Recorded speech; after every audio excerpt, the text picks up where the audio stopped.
Shiva Shiva, Shambho, Mahadev, Mahadev, Mahadev, Mahadev. I don't exactly remember the 34.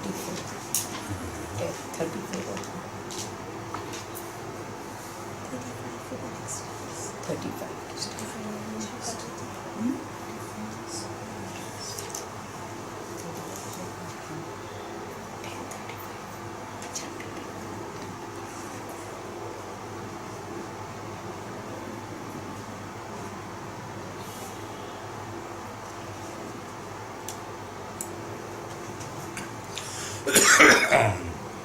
Anyway, so in the previous chapter, that is chapter 10, the last slokas are 35 and 36, that Bhagavan has mentioned that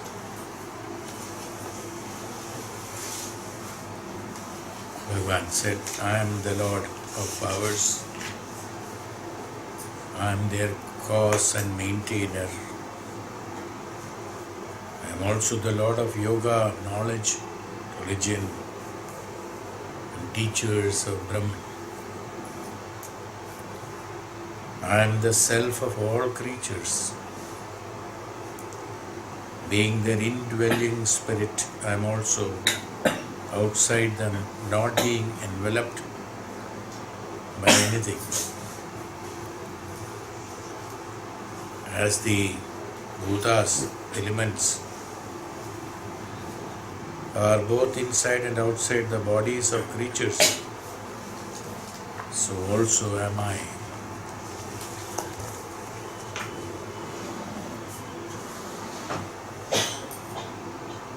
Brihadaranya Upanishad, the indwelling spirit has been explained by the Maharishi. This is exactly what Bhagavan is mentioning here.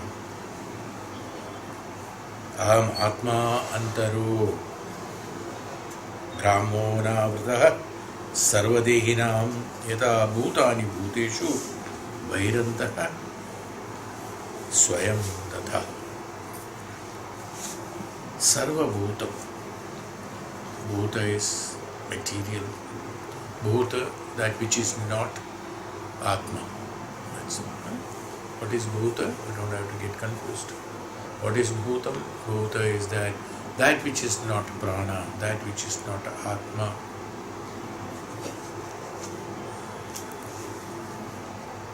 Sarva Bhutani, that which is not Atman. But then what is that? In Bhutas there is no Atma, there is no Prana. Yes, there also it is there. But that Prana and the Atma is different. In Bhutas also there is Prana.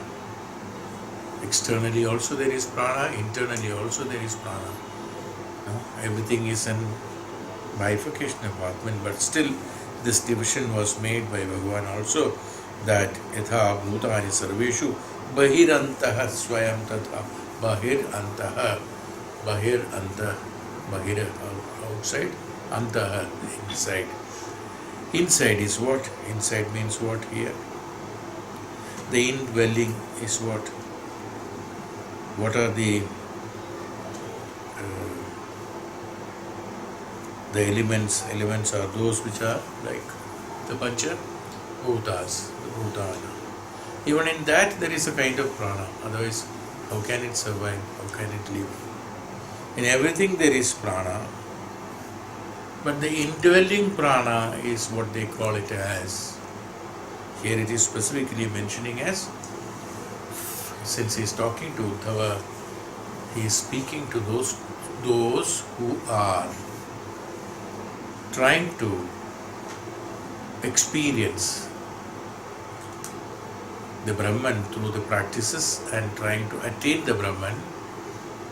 They are different from the bhutas which are already existing because of the Prakriti. Jalam, Vayu, Bhumi, Akasham,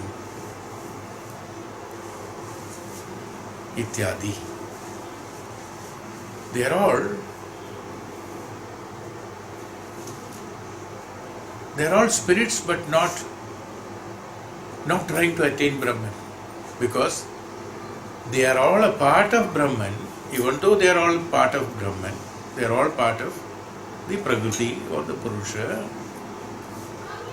but they are meant for accommodating those Atmas which would like to attain the Brahman. That is why they are known as Bahira, because they are outside that Atma. What is the difference between them? Between them are that one is reborn due to rebirth. One is existing from the Brahman as it is. It doesn't modify the bhutas which are there external to external, what we are talking about. They do not have any impermanency, they have only permanency. There are no changes happening to them. No? There are no changes. These Panchabhutas, there are no changes happening to them. They are the same from the time it has been established that these Panchabhutas. Whereas the Antaratma, what we are calling is Antaratma, it has a change, that which is changeable. So those which are changeable, the principle is what? Where can the changes take place? On something which is not changeable.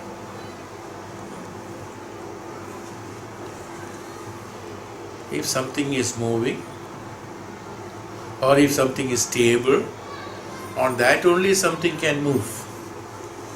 That which is already moving, no, it's difficult to move.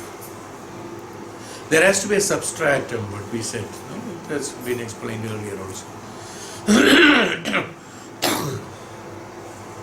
So in these Panchabhutas,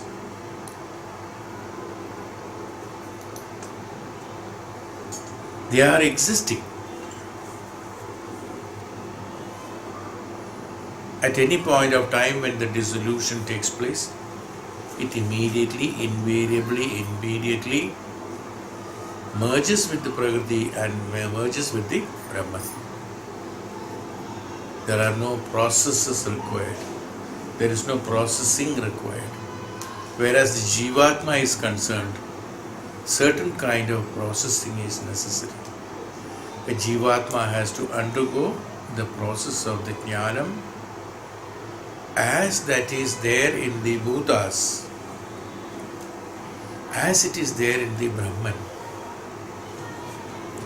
Bhuta being a projection from the Brahman, from the Prakriti, it doesn't require to exercise any of the practices according to Vedic science or any of the practices according to the Maha Rishis and Maha Tapasvis or Jnanis, because even the Jnanis have got the Jnanam only because the Bhutas could accommodate them. Through that only this attainment could be done. So the ones which are the external, this means what? It's not that which is not as good as that which is internal. In fact, the ones which are internal are the ones which are impermanent, temporary. The one which are the Bhutas which are external. Don't think it says external world. That which is external, Bhutas which is external to you. You are also a Bhuta. It is not that. You are also a Bhuta. The Bhuta which is external to you means other than you. That is also those which are permanent and on which that you can experiment and experience. It can accommodate those which can be moved, which is movable, charate. So the Atma, the ones which is a Jivatma, which would like to have the experimental experience, can move on that bhutas which are permanent, which is not changeable. Because if the characteristics of the bhutas which are external to one is keeping on changing, how will you attain the certainty and how will you attain the Brahman? Because it is static and because it is permanent, it doesn't create any kind of distortions or influences in you.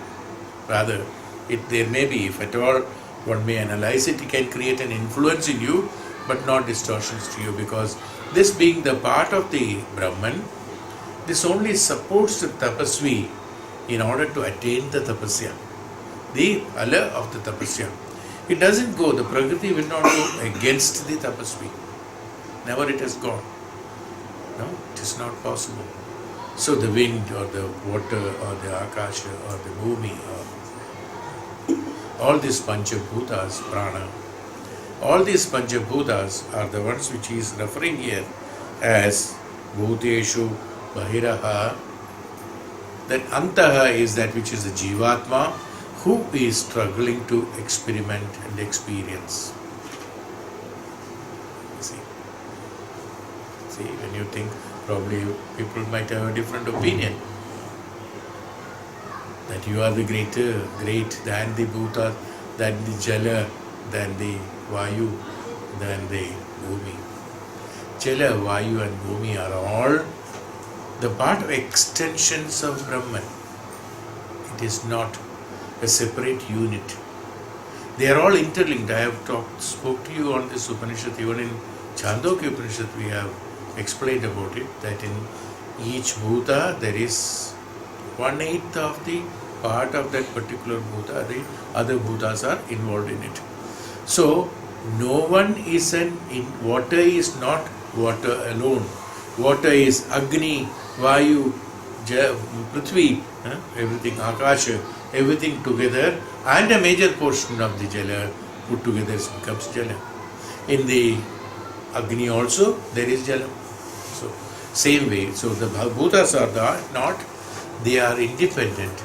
Everyone is interlinked.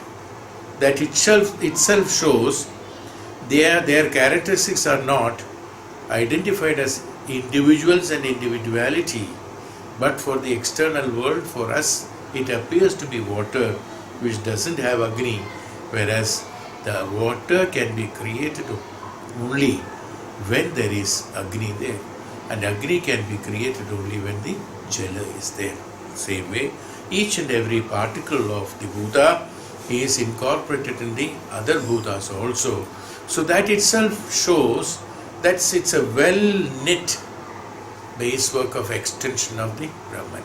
None of them can separate individually and go away. It is not possible. Then they will die. If water wants to separate from Agni and other Bhutas, water will not remain as water. There will be no water. Agni cannot come away from other Bhutas, then Agni is not Agni. So, their characteristics have been incorporated because the major portion of the participation there is what that it is. So that particular Bhuta which has got the major portion there can help those which are impermanent, to bring the permanency through accommodating them depending upon the necessity of the which bhuta is less in him. So the Agni Tattva, Jala Tattva, Vayu Tattva, or the Prana Tattva, or the Akasha Tattva, Prithvi Tattva, they are all which is prescribed, explained here as the bhutas of the external. It's not externalities, the bhutas of external. Externality is that externality is different, external is different. Is it not? Externality is what? Externality is a manifestation of the internality. Otherwise there is no externality and there is no internality. Externality is a manifestation of the internality. That there is an external world, is a presumption of that which is known as the internal. But here it is not external. Bhagiram means that which is existing, that which is there, other than the Atma. Is that what you mean? Prana is there, but Atma is not there. Other than the Atma, that is called the Bhagir, and the Atma is known as the Antara. That's why the inner consciousness means identification of the Atma, not the Prana, not any of those things, not the ingredients of the Sharira and any of those things. That's what is called the identification of the internality, or internal, or the Antara. So that's why it is known as the Antara. Andar. Inside. It has got a meaning of inside. Andar. Yes, it has got a meaning of inside. Why it is known as inside? Now, why this word inside has to come? That's why all this complication for people. We think inside means inside the heart, inside the body, inside the throat, inside the stomach. This is what we call it as inside. Immediately that comes to us. Why? Because it is not anybody's fault. It is not Vedanta's fault. It is not the fault of Vedic science. No. Then who is the fault? The fault is yours because you have pursued this Bhuta as the ultimate. So that what is inside this Bhuta is internal, and that what is outside this Bhuta is external, is what you thought. Has it ever been mentioned that inside a Sharira of the human being is called internal? No. It's your presumption. That's common presumption. Inside means what? Inside means that you put 4 walls and then make that is called inside, and then outside is called that which is outside the wall. The wall is created by you. So there is no inside and outside as far as the principle is concerned. But still, why Bhagavan said Antara? Bhagirantara. Antara means the inside has got a meaning here. Inside means that which is inherent in Brahman. Outside is what? The extension of Brahman, which can be dissolved into Brahman. Atma is inherent in Brahman. Even though we call it as layam into Brahman, but layam means what? Layam into where? Even though we call Atma as Atma is not individual Atmas. That's why there is no plural actually. It's only Atma. Atma is one unit. That Brahman is Atma actually. It's not that individual units are there. That's why the classification of the Jivatma has been introduced in language. Jivatma is identified as the individuals. Atma is identified as the one which is Brahman. Atma is one unit, so it cannot be separate. So Antara means Atma. Antara means the Brahman. So in Brahman, I am there. That means I am the Brahman. And that what you see, the extension of Brahman. Extension of Brahman is what? That what you think are the Panchabhutas. Everything is that Panchabhuta. Everything is that Panchabhuta. You may see thousands of objects outside you. You are seeing thousands of shapes and forms outside. There is a house, there is an automobile, there is a pen, there is a paper, there is food, there is green, there is this, there is that, there is that. You see as varieties of them, is it not? This we have already learned. That's what I am trying to explain. Ultimately, when you classify all of them, group them together, what will happen? They are all the part of this Panchabhutas only. None of them are separate from the Panchabhuta. All that which is made from the earth or from minerals or from the water or from Vayu or from Prithvi or from Apa, it's all made from there. Everything in this world or the whole world, what we think as world, they are nothing but Panchabhutas. The shapes and forms have been created according to manifestations of the Bhuta. So that means in each and every Bhuta, in the earth, if there is sulfur, the statue made out of that particular earth has also sulfur. You cannot take it out. Am I right? Same way, in all the Bhutas are being the extension of the Brahman itself, each and every Pratima that has been made out of the earth is also Brahman. No? Only thing, it has been given a different shape and form. Now I spoke to you only when you take out the mud and make a Pratima and then create or a statue and create a form and shape as God Brahman. That means you too have the Brahman. Then how this differentiation could come and why am I confused?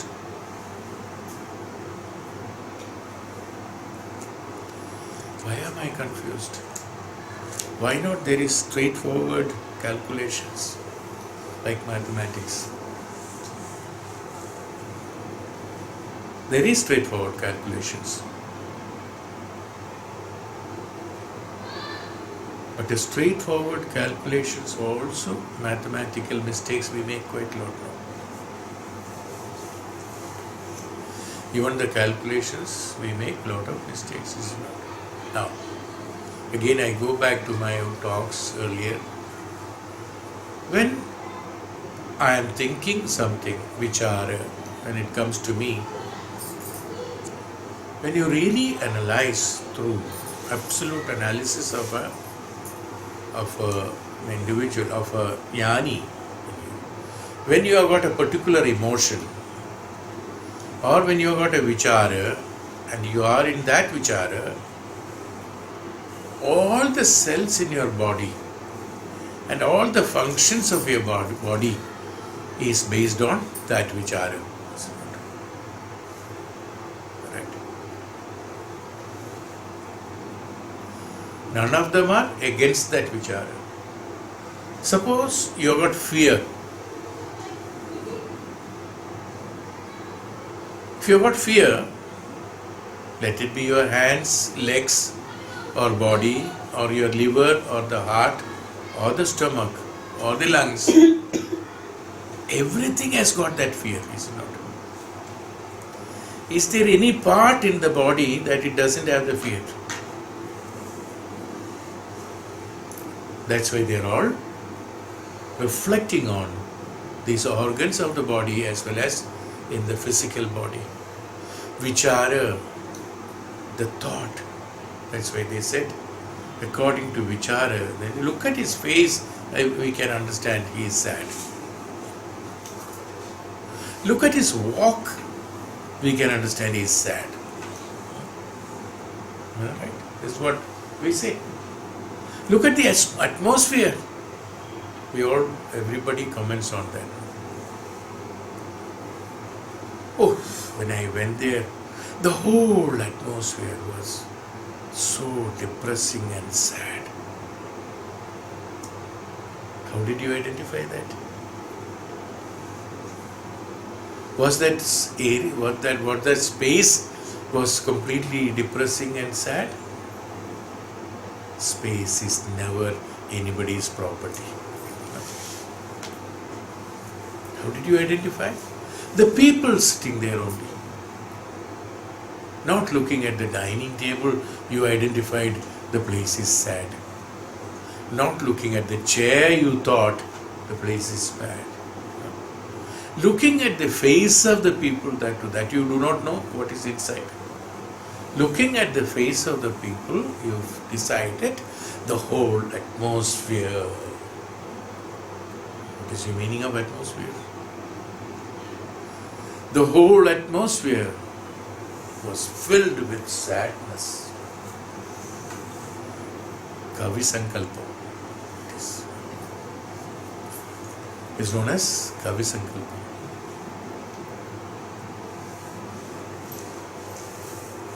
This is a Visheshita to the language they had to write. So that's what comes in. How did you understand? It's because of the vichara of the individuals there is sad. That reflects on the face, so you automatically, you can easily identify that the person is sad. What is that meaning? That means, that shows, when we are at particular vichara, I am not talking only about emotion. In particular vichara, whenever you are in particular vichara, your whole system, each and every cell, each and every part of your body is in that vichara. The whole system is controlled by that vichara at that point of time. Maybe next moment it changes. Then whichever vichara is prevailing upon you, that will take over the system. So each and every time our system is being taken over from one vichara to another vichara, another vichara, another vichara. So whatever thoughts are coming into us, we are that at that moment. Is why I said impermanency in the internal. And the outside, both us, absolutely without any change. Right? Each and every, why the internal has come, the changeable, how the impermanency has come, it is because of this vichara. This is what we are talking about. Why that permanency is not there in the Jivatma also, because Jivatma, as we have explained in the other Upanishads, Jivatma undergoes the process of the rebirth, acquiring another sharira, another form and shape, in order to experiment and experience the purification process of the Jivatma and convert itself into the Atma is the process why the rebirth has been taken place. So in this case, what happens? Different vicharas take over, depending upon the karma and karma phala. Different vicharas take over the intellect, the antakarana, mana, indriyas, everything. Once it takes over that, the vichara is ex vichara. At that point of time, the intellect, the mana and the indriyas will function for the purpose of fulfilling that vichara. The moment that vichara changes, your indriyas, mana and the antakarana will function for that. Each time the vichara changes, the function also changes. And when the function changes, the individuality of the indriyas takes over. Individuality of mana takes over a part. Like we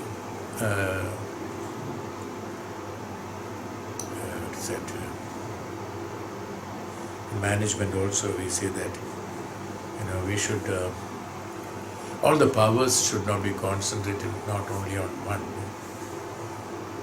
It should be distributed. Multitasking.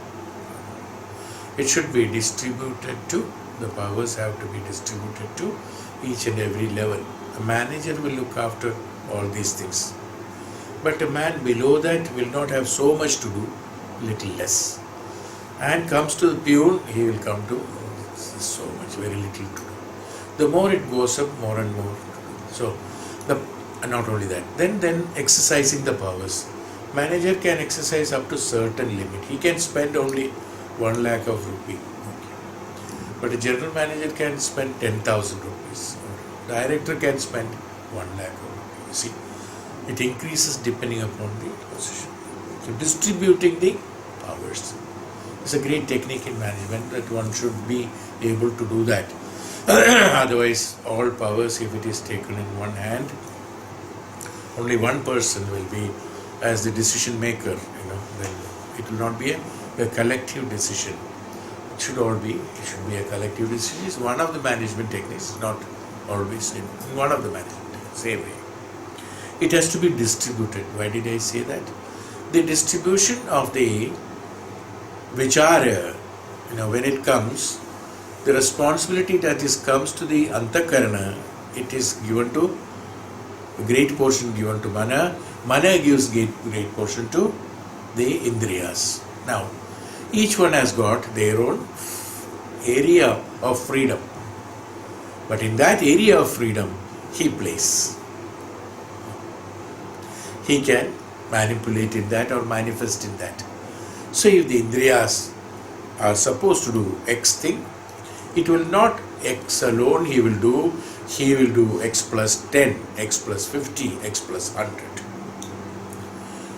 And along with like when you dig out for a mineral, gold, in gold mines, along with gold, you may not find that glittering gold when it is mined. It will be completely with mud, other minerals and other properties, everything is there.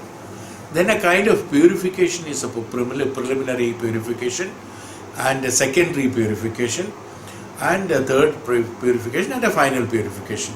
Then only this separate metal as a gold alone can be separated from all other things in the world. Same way, the Indriyas will, when it is functioning, it will function as a miner. It will mine all the things to it. May be there, the substance also is there. That is his job. So it will be there. There will be negativity, there will be positivity, there will be attacks, there will be misunderstanding, there will be understanding, there will be wrong thinking, there will be right thinking. All put together, he says it somewhere inside, it is there, now take, given to the mind. Now he analyzes depending upon his experience. The Chatur Varna also has got a similarity here. Bhagavan explains about the Chatur Varna, that four Varna, Brahmana, Kshatriya, Vaishya, Shudra. Brahmana, Kshatriya, Vaishya and Shudra in the body. That which is thinking, that which is making it Kshatriya, making everything function, that which is converting the raw materials into energy, converting Vaishya, Shudra, the one who does the real hard work. This is according to Chaturvarna. The same thing happens in the principle of the distribution of the responsibilities to the Indriyas, Mana and the Antakarana and things like that. So that the job of the leg is only to walk. Job of the legs are only to walk. Shudrata. Shudrata is that just to follow. What is Shudra means? Not very inferior. We have got a,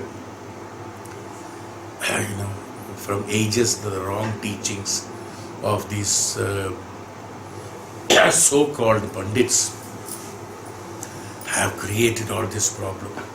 Shudra means, they are lower caste. Okay.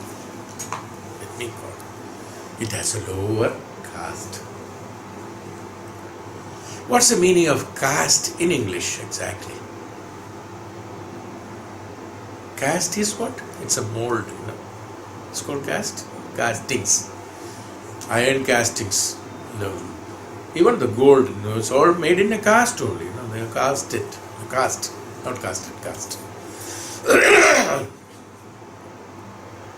Caste is that mold, that which is cast.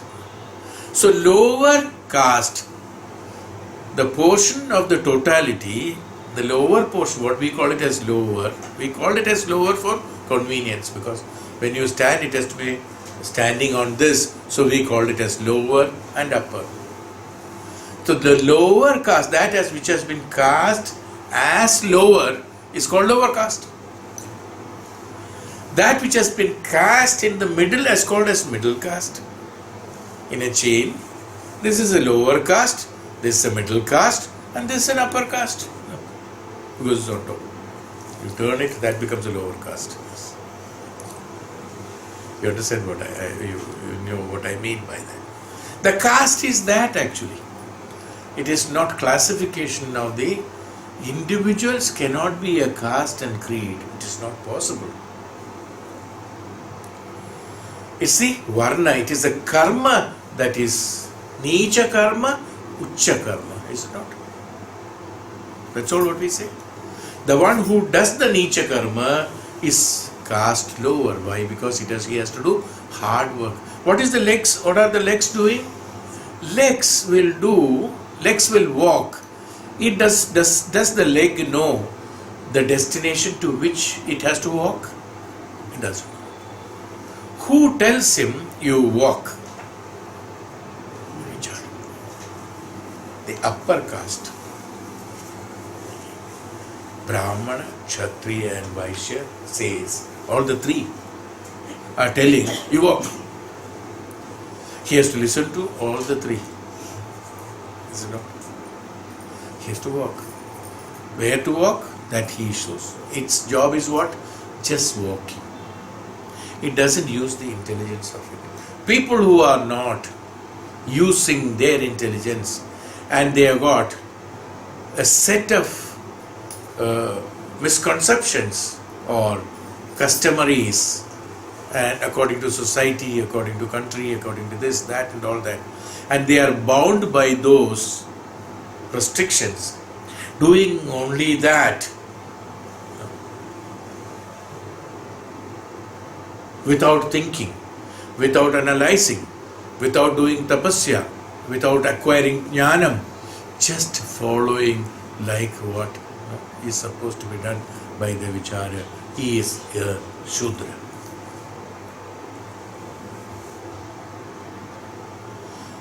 The one who is educating themselves and converting the practices into reality through the formation of the energy input in any kind of energy. It can be a form of earning money. It can be a form of earning more knowledge and the results out of knowledge. People who are doing experiments and learning out of that. People who become scholars due to functional this ones, and also provide necessary assistance to that protection as well as maintaining. All these things together he works between these two very hard and converting that the concepts into the functional the results is called a Vaishya. Dealing with, that's called business, transactions. How does he transact? Because of the knowledge he has received, the material that what he has got in the Shudra is converting it into utility in the system, is called a Vaishyata in you. That's called, he said, he has got a business mind. What does it mean? He has a mind. Why? When he digs out an earth and then he polishes and puts some other materials and all that, and he says, this is called another material, something like gold. I would like to sell them. No, what is he doing? He is converting them into energy. You see. For that he has to have intelligence. That intelligence is necessary. That intelligence comes from the vichara, Vaishyata. So the conversion, any kind of conversion for the benefit of the Atma or the Jivatma is called a Vaishyata, is called business, and that dealing, that's called the Vaishya. This is called also, we said Vyapara sometimes, and also one is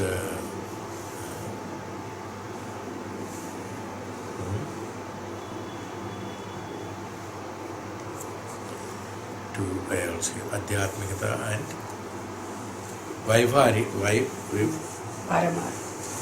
Paramarthika and Vyavaharikata.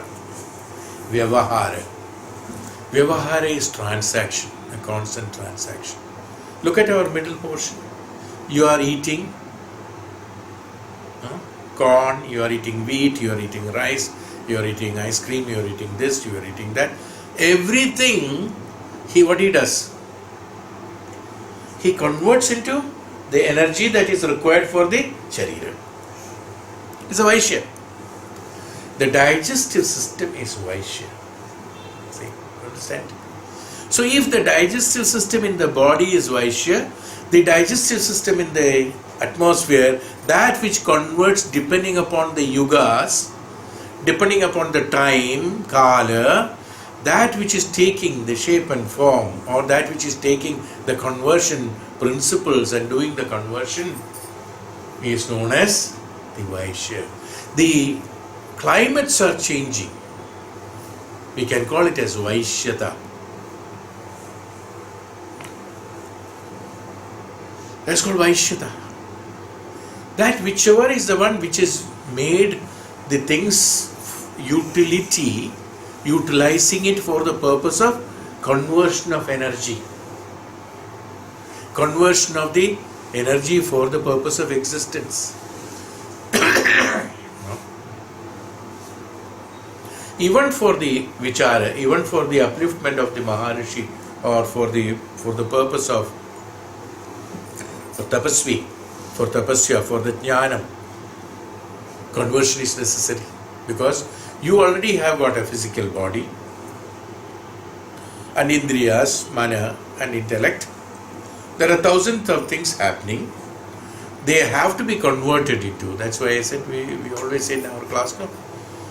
The digestion is not only for the digestive food and things in the digestion, but also you have to digest things when they listen, when you think, when you see, when others tell something. Everything has to be digested. We also say that, I don't digest you.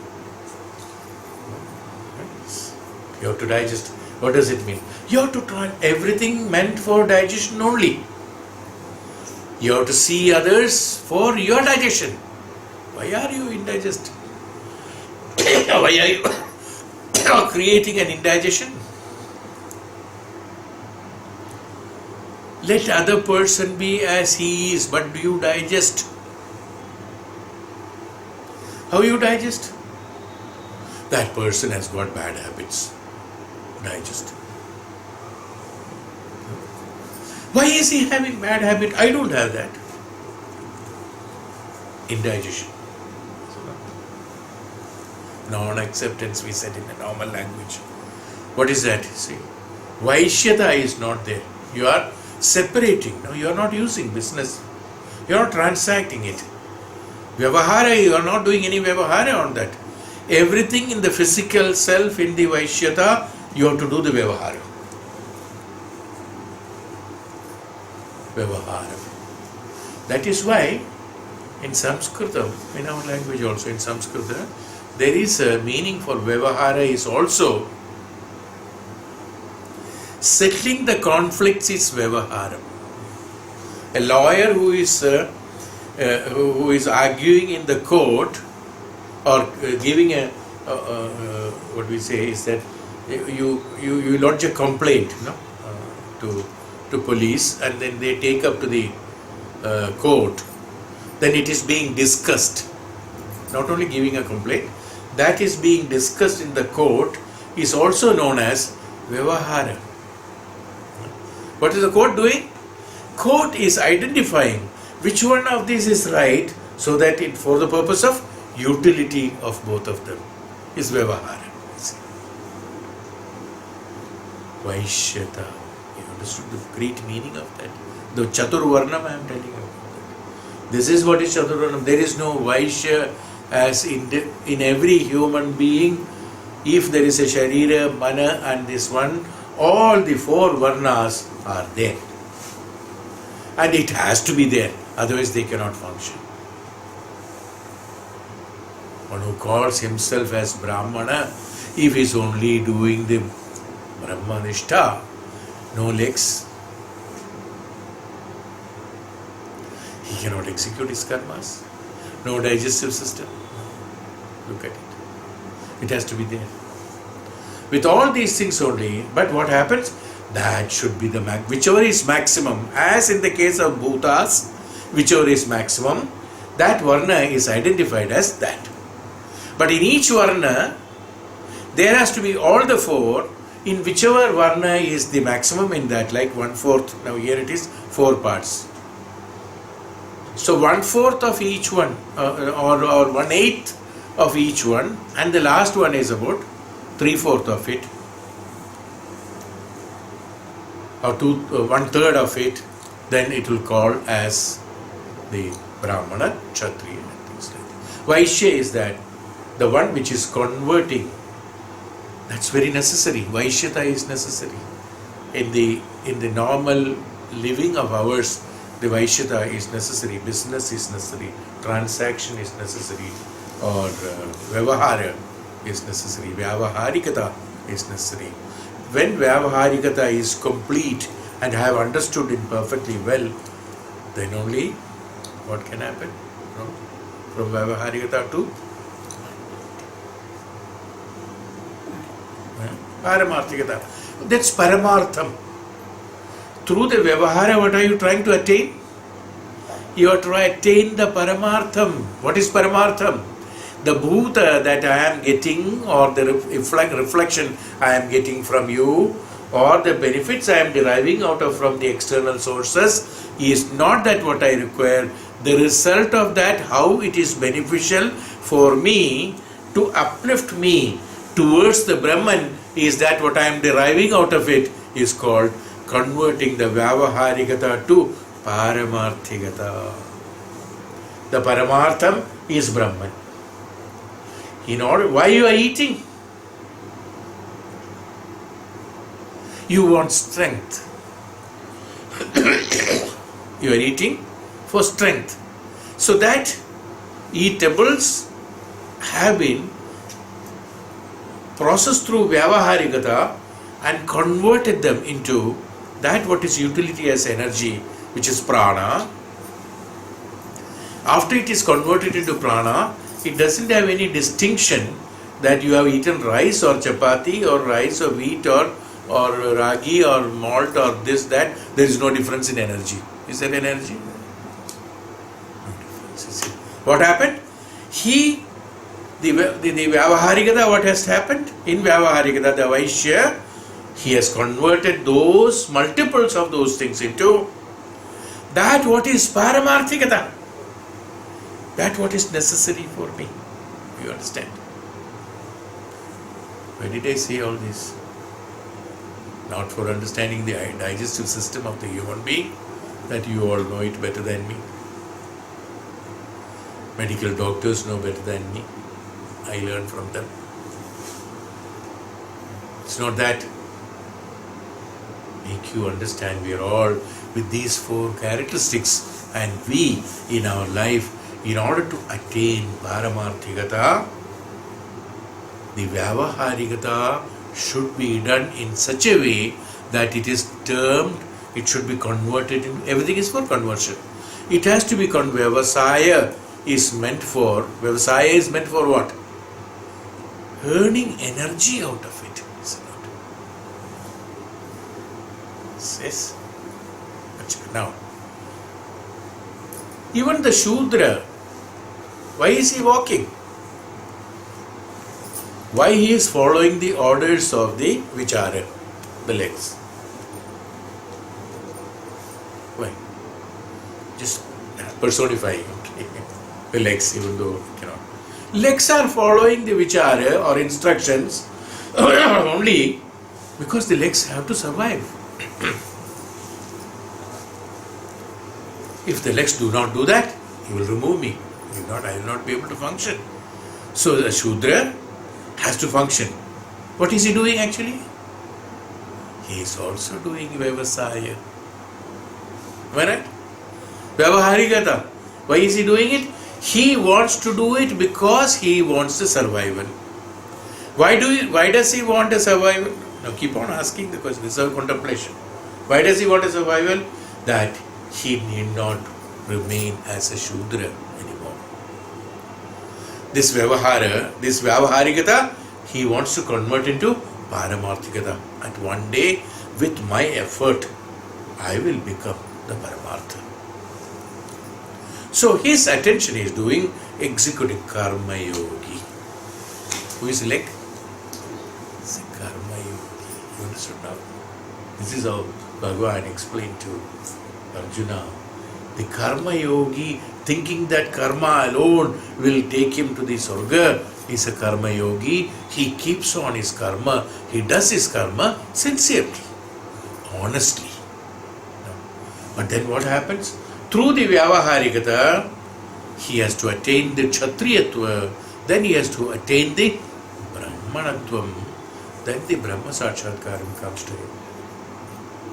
So what happens at one point of time? Now, I'm just personifying them, then you will find it. I kept on walking in my childhood. I kept on walking during my Kaumara. I kept on walking to the school and college and the universities and the masters and teachers and tuition teachers and others and others and others. Then I started working. Somebody has to sit and work, somebody has to stand and work, somebody has to walk and work. So I also did that. I did that working with the Shudrata, converting that through the Vyavaharikata in energy and sustaining the Vaishya, Kshatriya and Brahmana in me, kept on continuing. Then I started thinking, why should I keep on doing only karma? Because of my knowledge, because of my education, because of my knowledge, because of my jnanam, because of my experience during the process of walking too long, I understood it is paining, but I have to walk. But how can I walk if it is paining?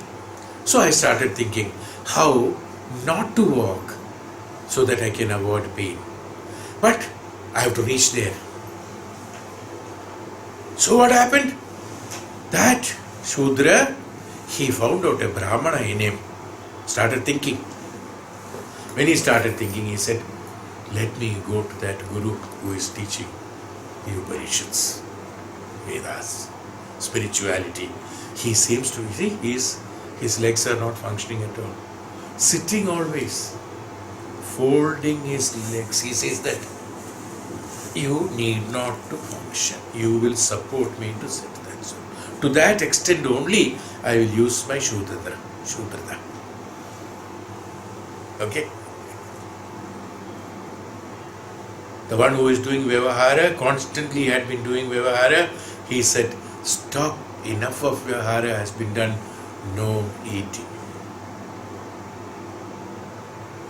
Kshatriyata, protection of the body, creating so much of blood pressure, blood, so much of energy, so much of this, that and all that.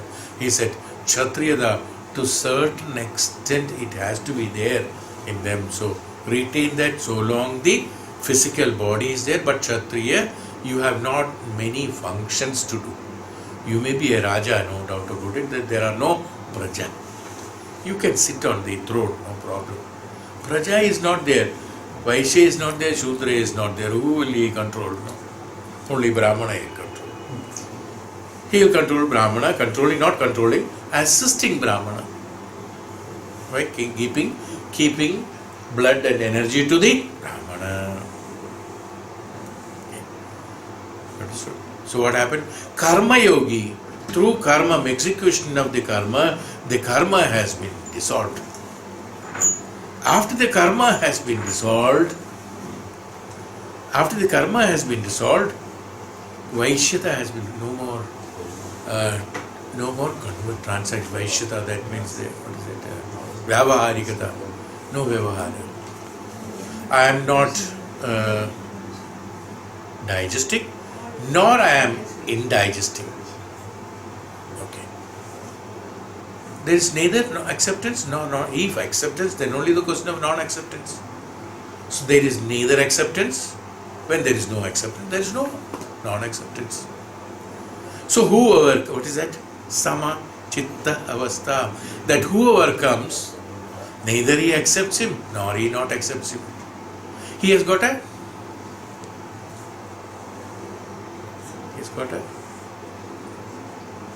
impartial attitude towards that to him.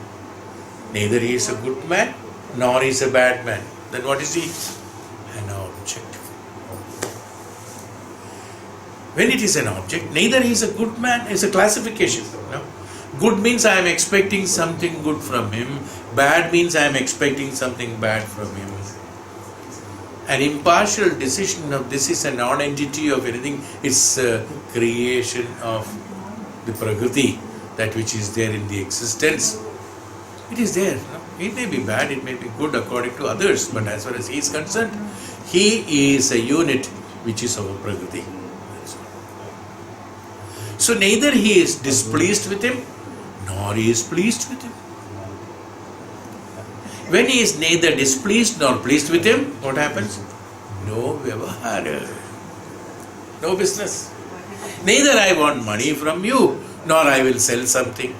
Nor I want to sell something, or nor I want to give money to you, and I want something against that. No, both are not there. So there is no vyavahara. There is no energy. What happened? Vaishya is. Because of the jnana. Why? It is because of the jnana.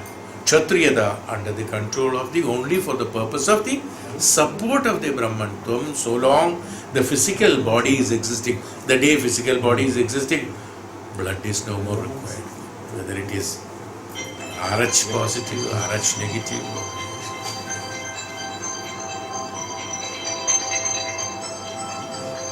No, nothing is required.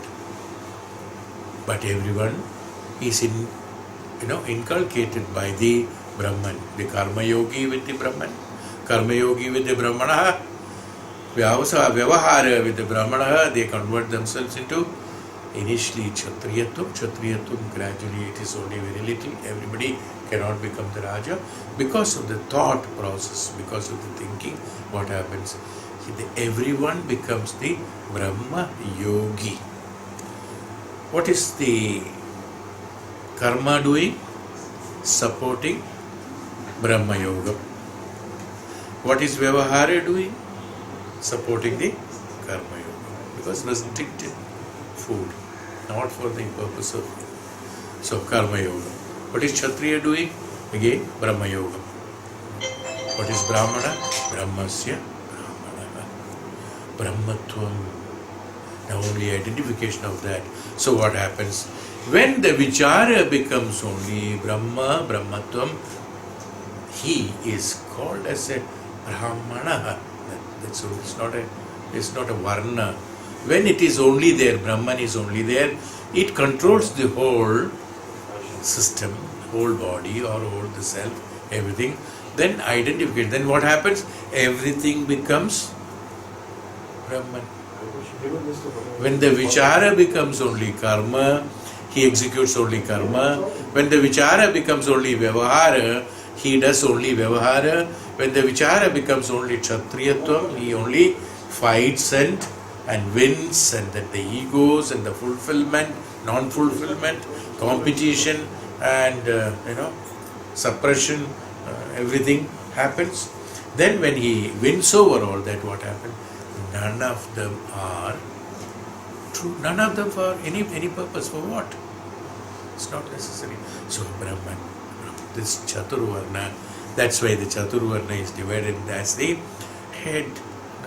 When they explain about Mahavishnu in Bhagavatam, they call it as the head as the Brahman, heart as the this Kshatriya, this as the Vaishya, this as the Shudra.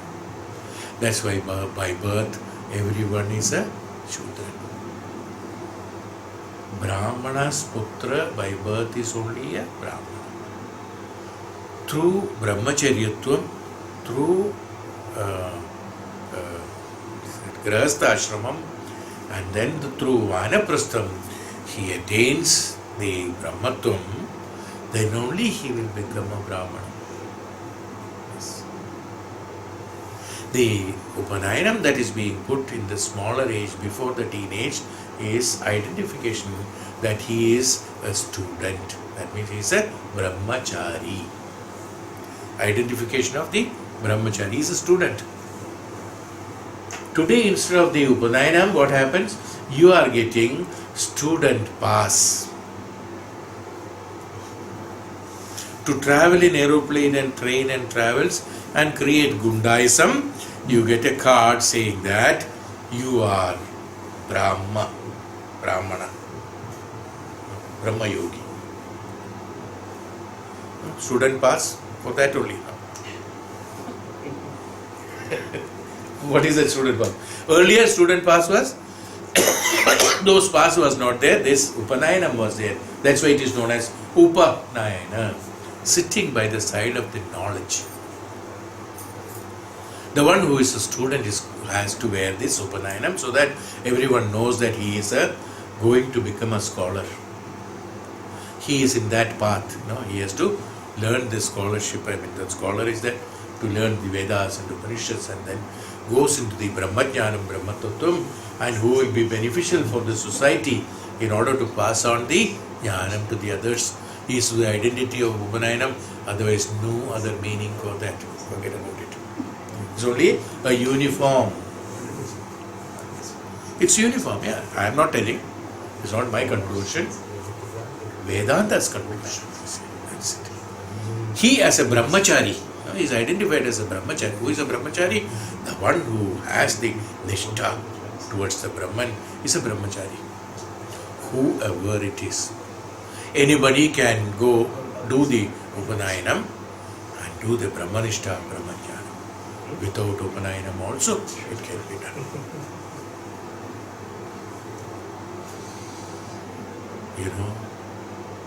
I am not exaggerating these things.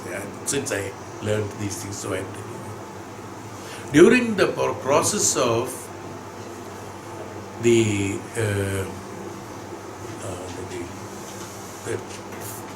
Pujari worship, the Pujari for Guruvayur temple, every Pujari, before taking up the responsibility of the puja, 1 year before, he has to undergo into the total brahmacharya.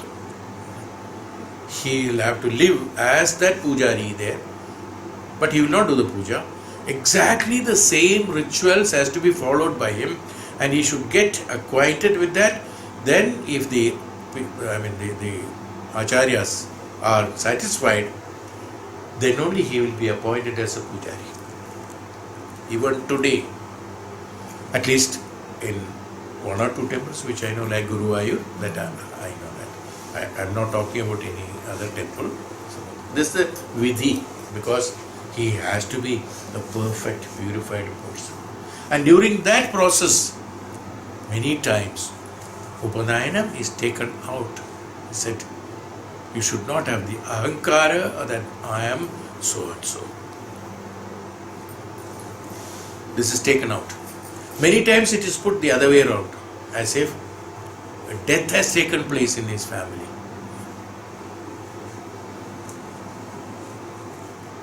Invariably, any Brahmana for that matter, have you noticed? We are supposed to do. When you do the Gayatri, early morning, the Surya Namaskara, or the Gayatri standing in the water up to this, very early morning before sunrise, he is supposed to, after bathing, he is supposed to take the Upanayanam out from the system, but they don't want to lose it because the thread again he has to make. So he will keep it hanging in the neck, and in the water he will hold it with the thumb so that it doesn't get lost. It's actually taking out the Upanayanam from the body. So, what I am trying to tell you is that these are all minute details of our rituals which people do not understand, and they think by putting this thread here, he becomes a Brahmana. It's absolutely wrong. The Brahmatvam is Brahmatattvam is here in the... That's why even the marriages, the weddings in the Tat Shastra, I read it in our Acharam, if I remember correctly. The system was there in our country, the system was very much there. one should marry from the same caste, we said. Crude way of telling them. Caste. Again, caste means this is the caste actually, but we have misunderstood as the caste as different. They said a Shudra should marry a Shudra, and a Vaishya should marry a Vaishya, and a Kshatriya should marry a Kshatriya, Brahmana should marry a man. The purpose behind this is nothing. There is no question of parity based on the caste, what we call jati, mata. It is not that. It's not untouchables and touchables and non-touchables. Not that. It's not that. It is what? The ones who are in the same status of the thoughts, who is functionally performing, who is not educated, who is not very high, this one and all that, when they will create disparities, so they have to marry the same. The caste means of the same varna. Vaishya, when marries a Vaishya, it will be beneficial for both of them to function together in order to create the Vaishyata, Shudrata, Kshatriyata and the Brahmana. Both have to be Brahmana. In the sense, Brahma Tattvam Brahmachara. One will be a jealous kukada. No, another will be Brahmachari, will not match. It will not. No, it has to be the same. So the meaning is that actually. So then people have misunderstood as that, very convenient. Okay, my grandfather was a jnani, that is good enough. So some Pandit told us 7 जन्मों के लिए उसका effect रहता है. किसको मालूम, वो पंडित ऐसे 7 जन्मों का, किसी ने 1 जन्म नहीं देखा, 7 जन्मों तक ग्रैंडफादर का ज्ञान का असर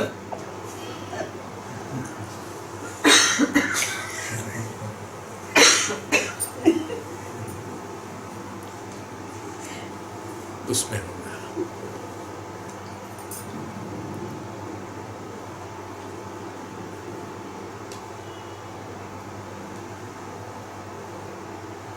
Aitareya Upanishad, when I taught you, I remember I have told you that the same principle.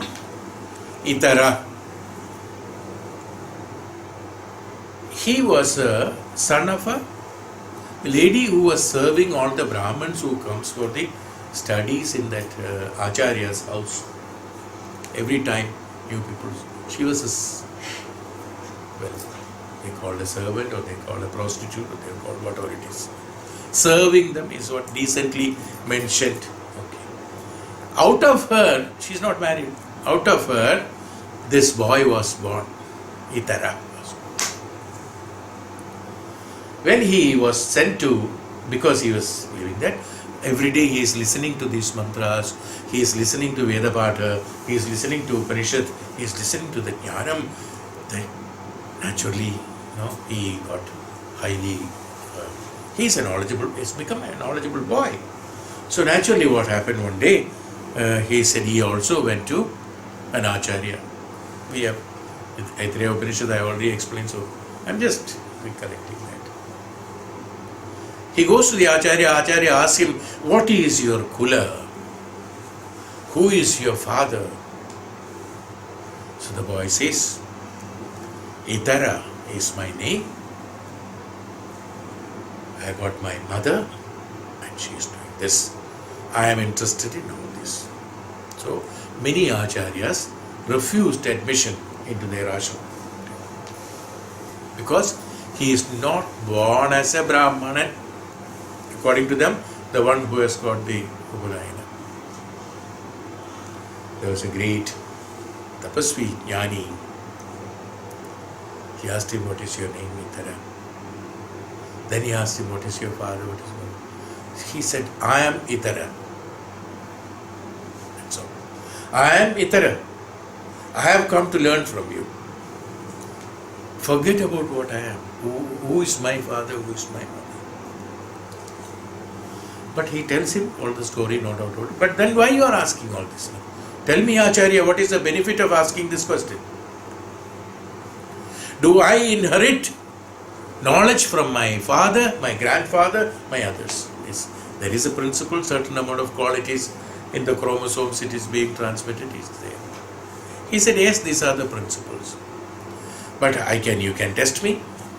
So, among all other students who are supposed to be the Brahmanas, then the Acharya tests him and tell me what is the principle of life, what is this, what is this.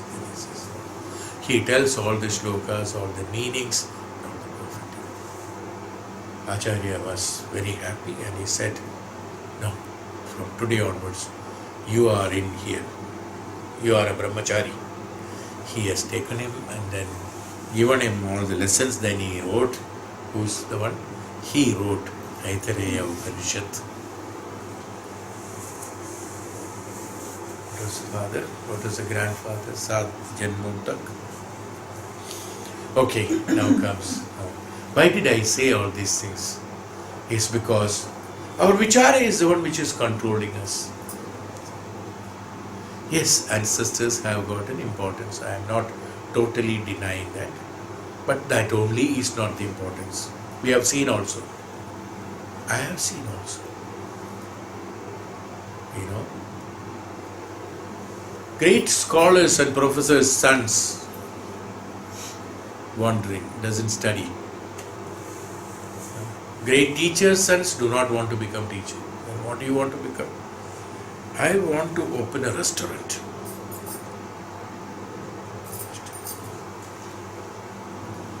I'm not talking, restaurant opening is not bad, you have enough money. But see, if that, it is not there. But many of them, yes, many of the doctors, of course today the condition is different. Today doctors want their sons to be doctors, they force him to be doctors also, that is there. But it is there. Certain amount of this chromosomes, because of there, this inherency of intelligence definitely is being transmitted into next generation is definitely true.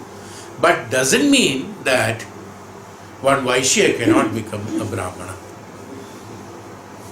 Shudra cannot become a Brahmana. A Brahmana cannot become a Shudra. There are so many Brahmanas, Shudras, is it not? Today, I think it's all, you can count on your fingertips who are real Brahmanas.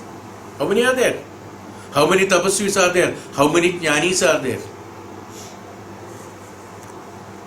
Just by chanting certain mantras and certain pujas, one will not become a Brahmana. It's not I have told. This is told by Bhgavan Krishna. Tapasvis and great Maha Upanishad have told Varna Upadesham. He has told pages on Varna Upadesham. Not only in this, Mahabharatam as well as Bhagavatam and all the Upanishads, plus Upanishad have explained the details. Absolutely right. Based on that, people have created this discrimination. Is why I have said all these things, because I started with the vichara is the one which is making everything. See? So if the Brahmanatvam, Brahmatattvam, Brahmajnanam is there in me, and constantly that vichara is there in me, constantly that is there in me, I transform the Shudra, Vaishya and Kshatriya into the Brahmatattva and Brahmajnanam and Brahman. This is why the Tapasvis and Jnanis said that Ashrama Vidyabhyasa is absolutely necessary, so that throughout an experience, it is not a Vidyabhyasam, it is not today, it has become only bookish Vidyabhyasa, only learning few languages and sentences have become the Vidyabhyasa. Vidya Abhyasa means that practicing the Vidya, practicing the trade of knowing. Vidya means what? Knowing, the knowledge, knowing, can be done only by Acharana, Vicharana and Patanam. All the three have to be together. For that, one has to be closely associated with the Guru. His Acharana, many things are not told. You yourself know it. You go to a yoga teacher. Okay. He says, pranayama, take like this, somebody says like this, somebody says like this, somebody says like this, no, somebody says like this, somebody says like this. Okay. Now the one is the principle is what? Take from one nostril and release from the other. Okay. Now, everybody knows, very simple. I go home, take from one nostril, There are no pranayama. No. Now what happened? This is called just studying from the book. You observe the Guru, how is he doing it? He says that no, slowly let it go, so much of time, then you see how it is coming down. So he shows you how to do it. Practice it, you see. So what happened? Observation. Through observation, you have to do. How the air is going, you do not know. But by observing him, you know that this is the speed at which you have to breathe in and breathe out. I'm just telling you a simple thing. This way, Acharana, Vicharana and the Bhatanam in three divided, that's called the Vidya Abhyasam. Just by hearting things or the knowing the meaning of the sloka, it's of no use. So Brahmatvam, what happened? The Vichara in you is what he said that Aham Atmaro Brahmo Nagrata.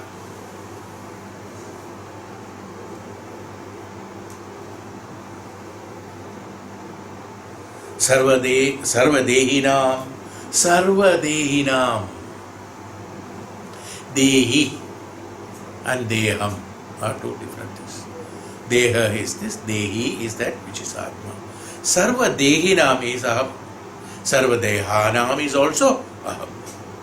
Sarvabhutanam Aham. Sarvadehinam is also Aham. I am the inner, I am the antar. That means the vichara. How do I do pervade always? When I am the vichara, when I am the Atman, when I am the vichara, when I am identified, when you utilize your deha in order to support the dehi, then you become me. Then you will become merged with me. But when your dehi becomes the deha, then you becomes the deha. Papatma. Even though I am there, I am not identified. Dehi is not identified. Only Deha is identified by everybody. Dehi is not identified. Your ahankara is all based on Deha. Your appreciation is all based on Deha. Your insult, pucham, what this fellow is. He is listening to Swamiji's pravachan. This Swamiji, he has given importance to his Deha. His ahankara has come in it, see. He has not identified the Dehi. How do you identify Dehi in our normal way of living? A small material, today's world, process of today's world, simple formula I can give you. Instead of, I'm giving you the great tattva of the Brahmajnanam as told by the Maharishis and Tapasvis. That's why he said, Ki Brahmo Navrata Sarva Dehinam Yata Bhutani Bhuteshu Bahiratra Swayam Tatha. When Bahirantara Swayam Tatha is everything me only, then how do we have to identify? For today's generation or for today's people who are living in this Kali Yuga, in this Yuga, I can give you a small tip. If I am wrong, please correct me. My conception, that's all. I just heard it from somewhere or concluded from something, I think. Derived from something. Something I saw, from that I derived that. Today's, they say that conversation or the transaction of the words is called conversation. Conversation should be to understand, not for argument and discussion. Not for argument and denial or something like that.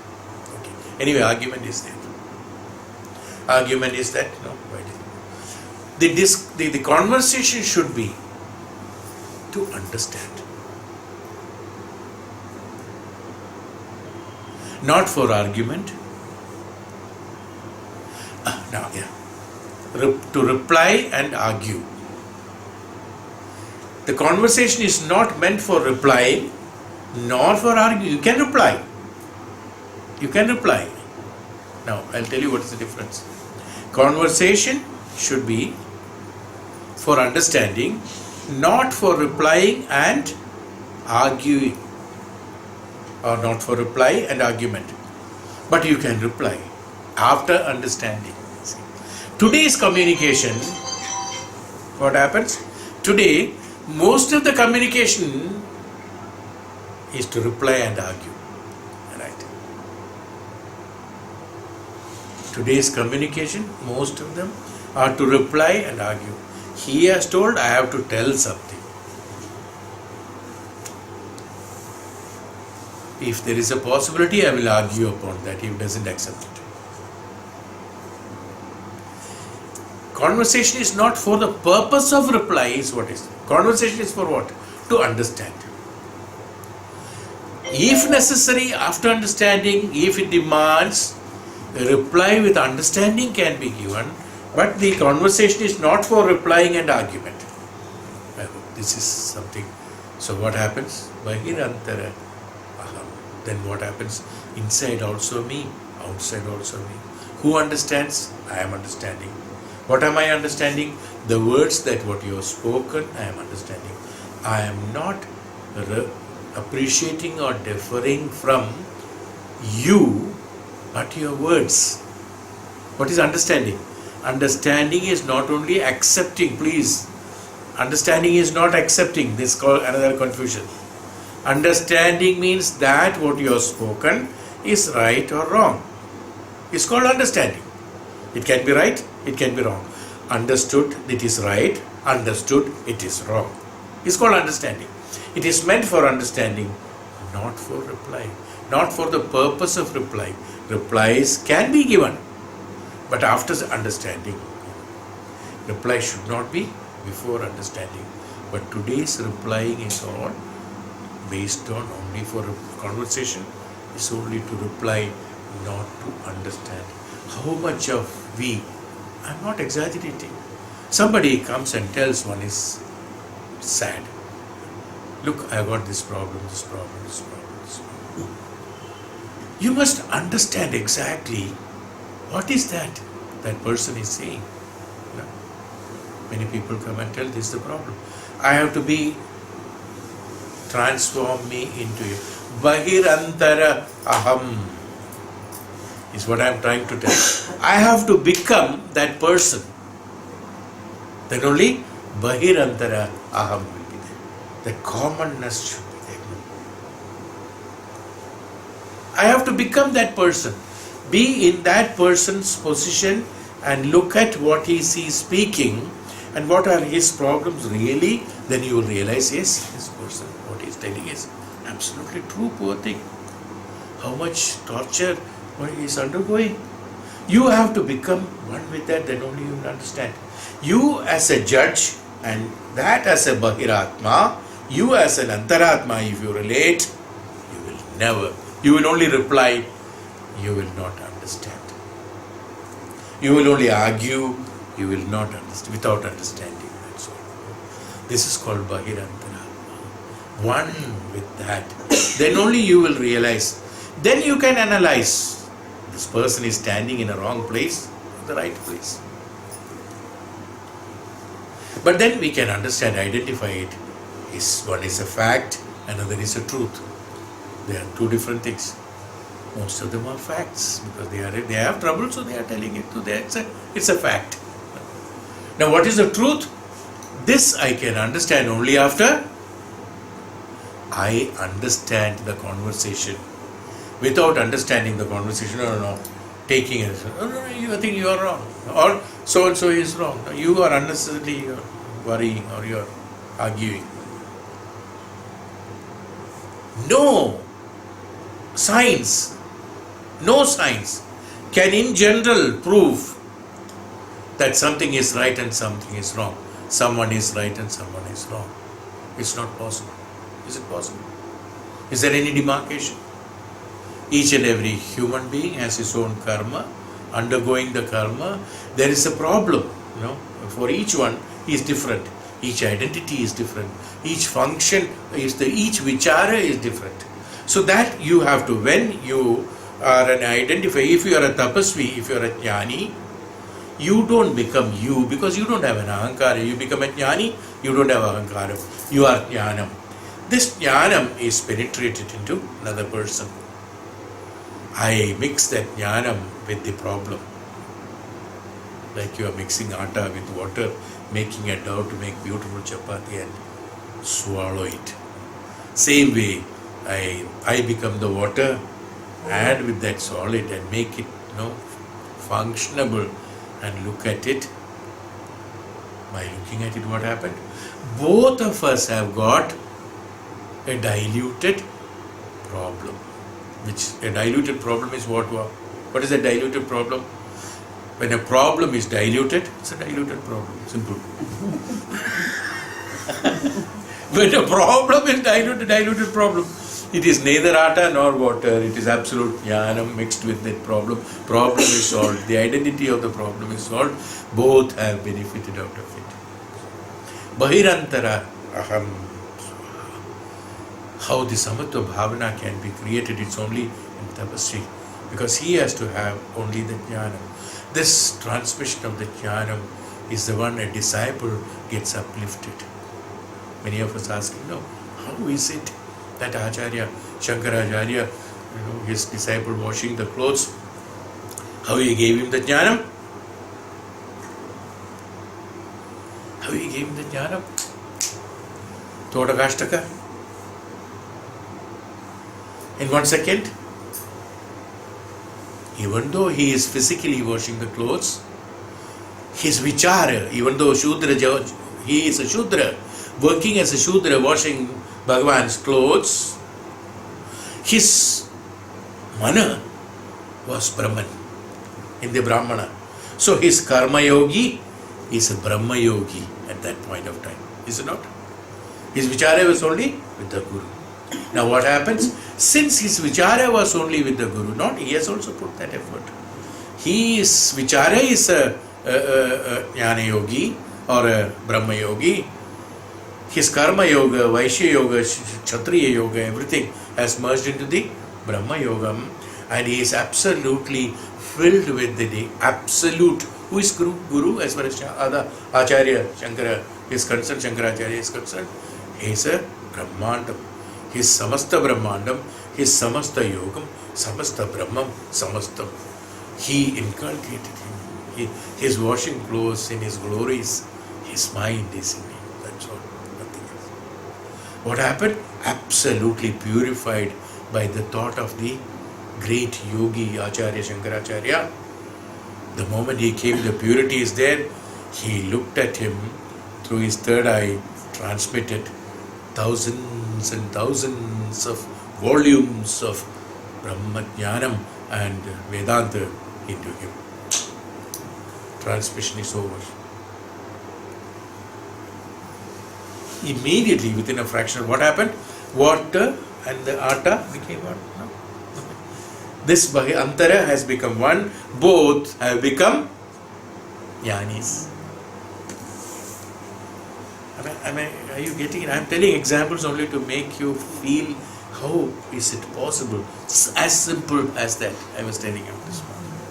As simple as that. It is possible. But what happened? Like that Shishya, the mind has to be purified. That's all. Then what happens? The Karma Yoga, Vaishya, Karma, Vaishya, Kshatriya, Varnas will turn into all Brahma Tattvam, everything will become the Brahman. You are the Supreme as you are. Identification of this takes place immediately. That's why Bhagavan said, you understood the sloka is not small. To listen, it is very simple. I am the self of all creatures. Now, is there a creature separate after that? After the mixing takes place, is a creature separate? Is a material separate? Is a tattva separate? Is a principle separate? Nothing. Everything is me. Aham Brahmasmi. So said Bhagavan Look, hey Uddhava, aham atmantaro. Aham atmantaro brahmo navritaha. With a Brahman, avritaha. Avrita means wrapped around. Avrita sarvadehinam. As Brahman, as a cloth wraps around one, I am the one who is wrapping around all dehinam. Sarva dehinam. Yatha bhutani bhuteshu. From bhutani bhuteshu bahirantara swayam tatha. Understood the meaning now? Very clear now? This is what it is. Not that Bhagavan says, I am great. No. It's not interpreting that. This I am great is who? Aham Atma Antaro. That Atma Antaraha is that what is called Aham. Aham Atma. I am that is not that. That which is Atma Antara in the Atma is called Aham. Not that I am the Atma.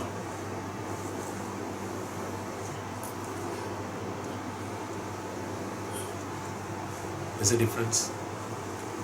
Behind Atma is different. Then it's not different. So, this is what Bhagavan said. So I told you how it is functionally. So what happens? Where we have to be constantly. That is why you have to be constantly in one path. So that every time you are on that path. If I deviate my paths, hundreds of paths, I will not be able to make it as Todagashtaga.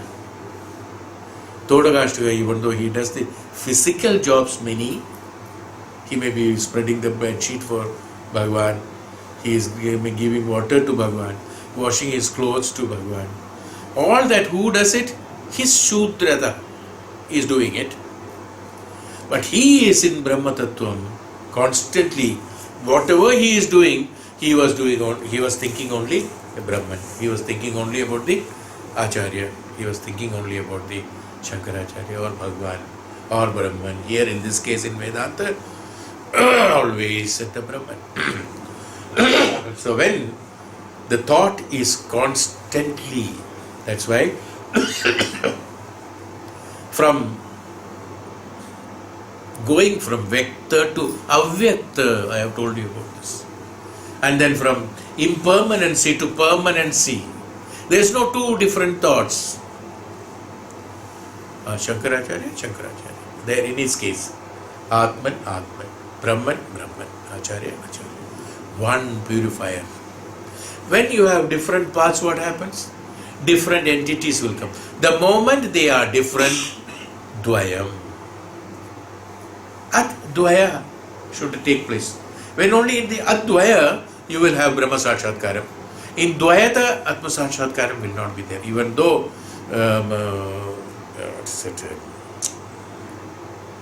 Madhavacharya and others have explained about the Dvaita Siddhantam. The Dvaita Siddhantam is that what we understand. The people who can understand is only Dvaita Siddhantam. Even though I am talking about the Advaitam, I am explaining Dvaita Siddhantam. Actually, I, Brahman, no. I am only, through the Dvaita Siddhantam only I am explaining you the Advaita Siddhantam. But Advaita Siddhantam is the truth. Dvaita Siddhantam is only a sort of a way of understanding it, so that because since we have got differentialities in the Mana and the Atman, we have a difference. So that is why we have to go by that Dvaita Siddhantam. When the Mana and Atma becomes one, Advaita Siddhantam has to be there. Is why you have to follow one. There are so many paths through which learnings one can identify Brahman. It's not only through Vedanta.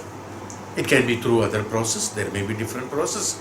But everything ends in Vedanta is what Bhagavan also says. Everything ends there. You have to reach that portion at one point of time. Whether through Karma Yoga, whether through Jnana Marga, whether through Bhakti Marga, you have to ultimately understand the Veda Anta. Bhakti and Shraddha has to become one at one point of time. Jnanam and Bhakti, Jnanam and Bhakti has to become one. Bhakti is an emotion and Jnanam is an understanding. They both have to become together and merge together, then only Brahma Sakshatkaram will be there. There has to be dedication and devotion along with the Jnanam. Somebody said, when the Jnanam comes, dedication and devotion automatically happens. Many proverbs are there.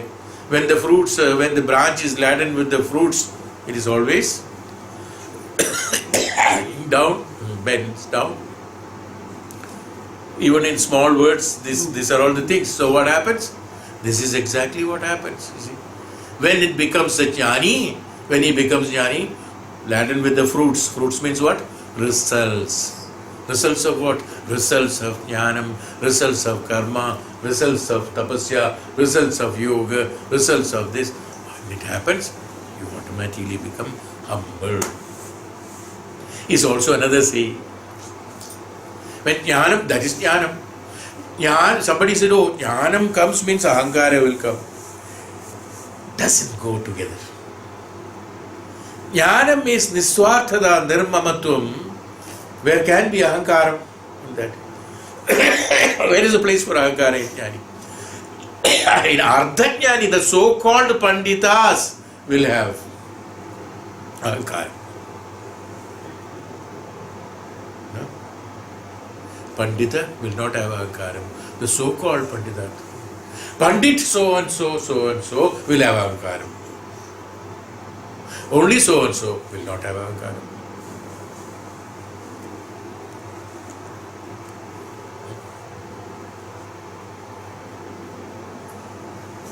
His Bahirantara, his Bhagavad Sakshatkaram happens like this.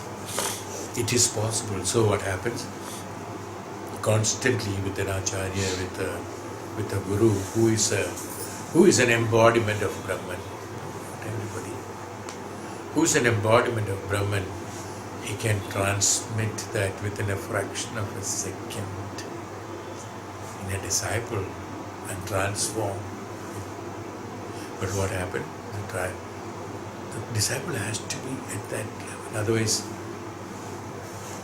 one will not be able to sustain it. It will not be possible. One will not be able to sustain that. That's why many people, even though, you see, people are teaching about the Maunam. I also tell you also, do Mauna. Maunam in three ways, you see. If the thoughts are absolutely positive, Maunam will be effective for energizing your body, physical body and mind. If you are negative, in Maunam, one can fall sick. It will affect negatively. Third is, if you are dedicated and devoted, the Maunam is constantly with that thought in mind.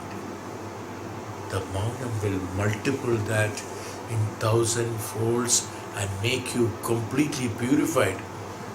You can't believe, even in few minutes time.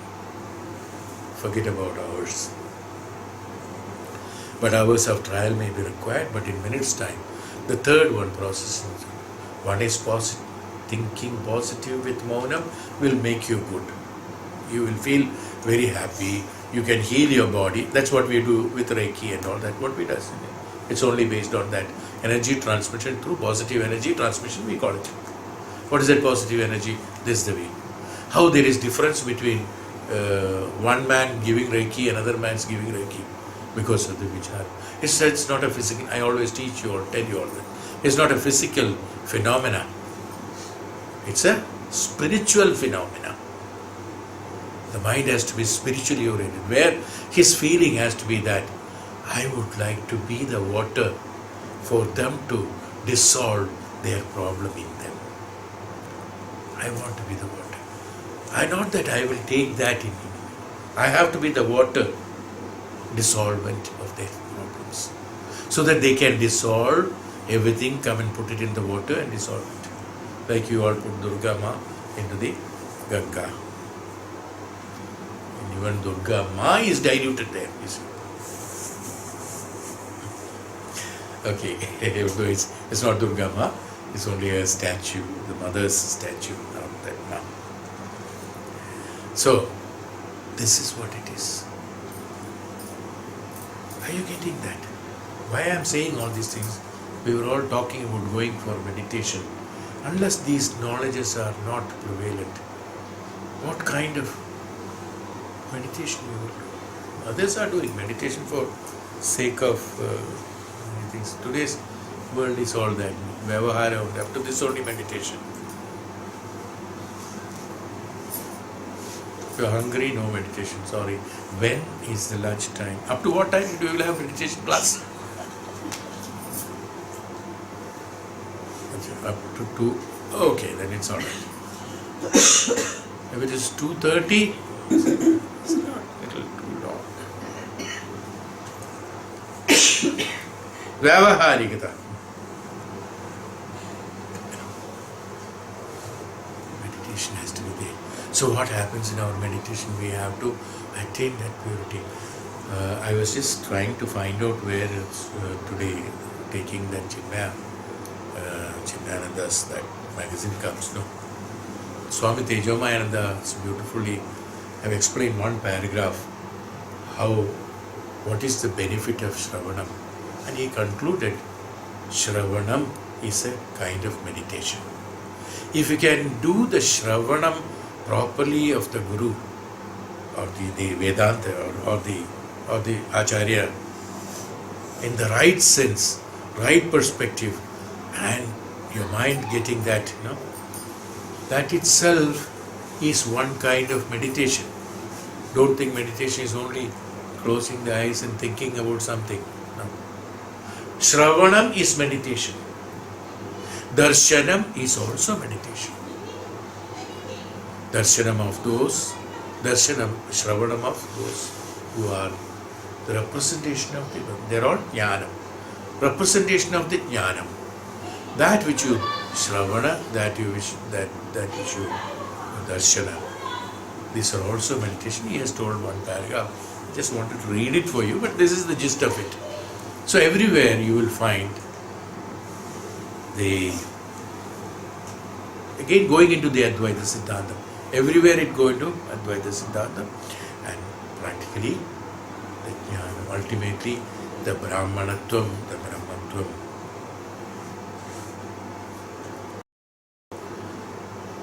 The Brahmana itself, from where it has come, the word Brahma and Mana put together, Brahmana.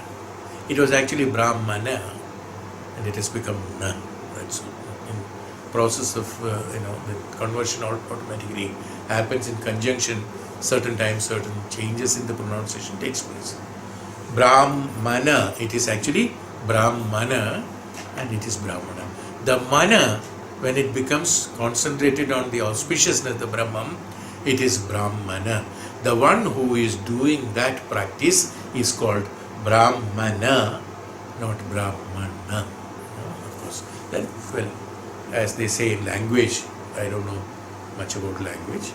In language, they say when certain conjunctions takes place, automatically the pronunciation also become different. Certain Hraswa and Dirgha takes place. Some of them are diluted, some of them are added with that. So it becomes Brahmana. To say Brahmana, it becomes a little difficult. So flow gets restricted. So Brahmana is why the Brahmana has come not as everything. So this is Brahmana. Mana and Brahma is called Brahmana. Okay, now you understand why this sloka is, what is the importance of Aham Atmantaro is that word which instigated me to tell all this. Aham Atmantaro. That makes you understand all these things. Okay. Rest. Now chapter 11. Shloka 1 we will start the next session.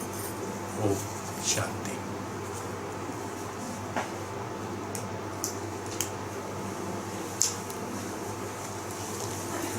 Good.